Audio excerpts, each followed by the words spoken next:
Mabuhay, this is Bob from Love Beyond the Sea.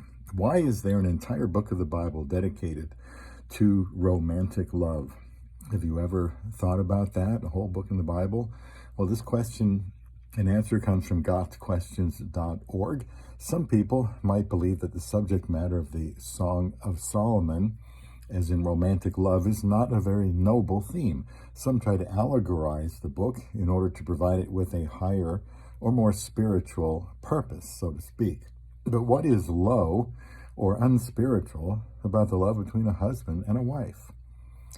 The Song of Solomon is dedicated to the theme of romantic love. The Lord knows we need to see how love should look between a husband and a wife, and that's what I like to talk about here on Love Beyond the Sea. So please subscribe. We've got well over 1,400 videos and many, many more to come, Lord willing, on marriage, especially someone from the Philippines, where I married my wife 8 years ago.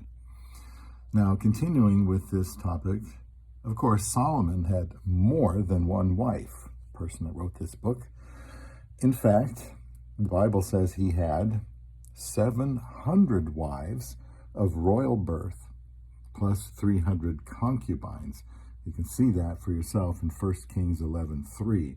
While it is uncertain how old Solomon was when he composed his Song of Songs, or Song of Solomon, his emphasis on one true love leads many scholars to suspect that Solomon was writing of his relationship with his first wife, before the sinful multiplication of wives occurred. An overview of the contents of the Song of Solomon reveals many important aspects of romantic love. For example, there is a proper time and a place for romantic love to begin to grow. Song of Solomon 2, verse 7. Romantic love involves a longing between a man and a woman, mutual admiration, and a desire to be together. And this is taking from different parts of Song of Solomon, these ideas. Also, romantic love includes sexual expression, and the appropriate context for sexual intimacy is within marriage. And that's talked about in Song of Solomon 3, verse 6 through 5, verse 1.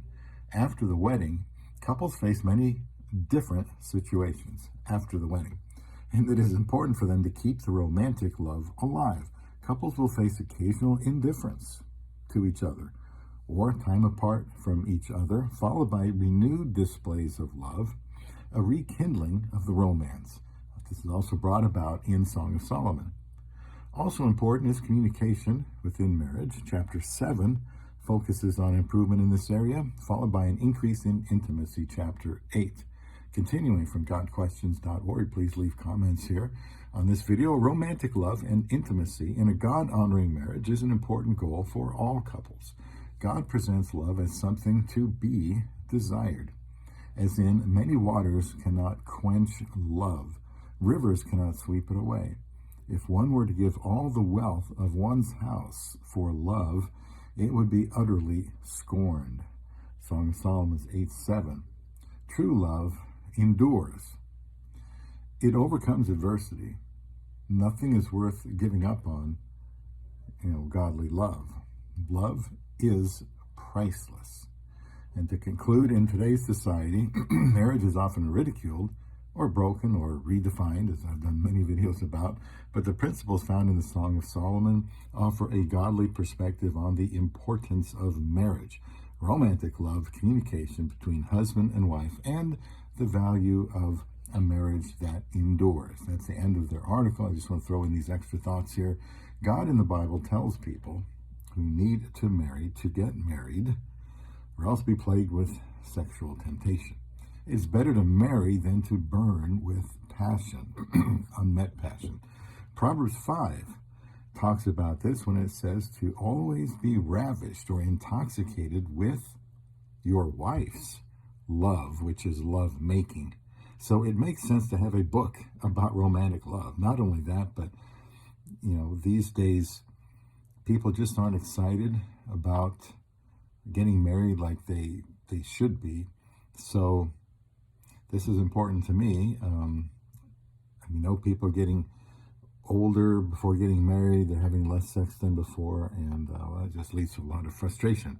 So to try to set things straight Yes, sex is talked about in the Bible, Proverbs 5, 1 Corinthians 7, and other places, and a whole book devoted to the endurance of love as the couple there, is depicted. So today, people aren't as excited about getting married. I want to try to see if there's anything I can do about that. And stay tuned for more love questions and answers from gotquestions.org here on Love Beyond the Sea.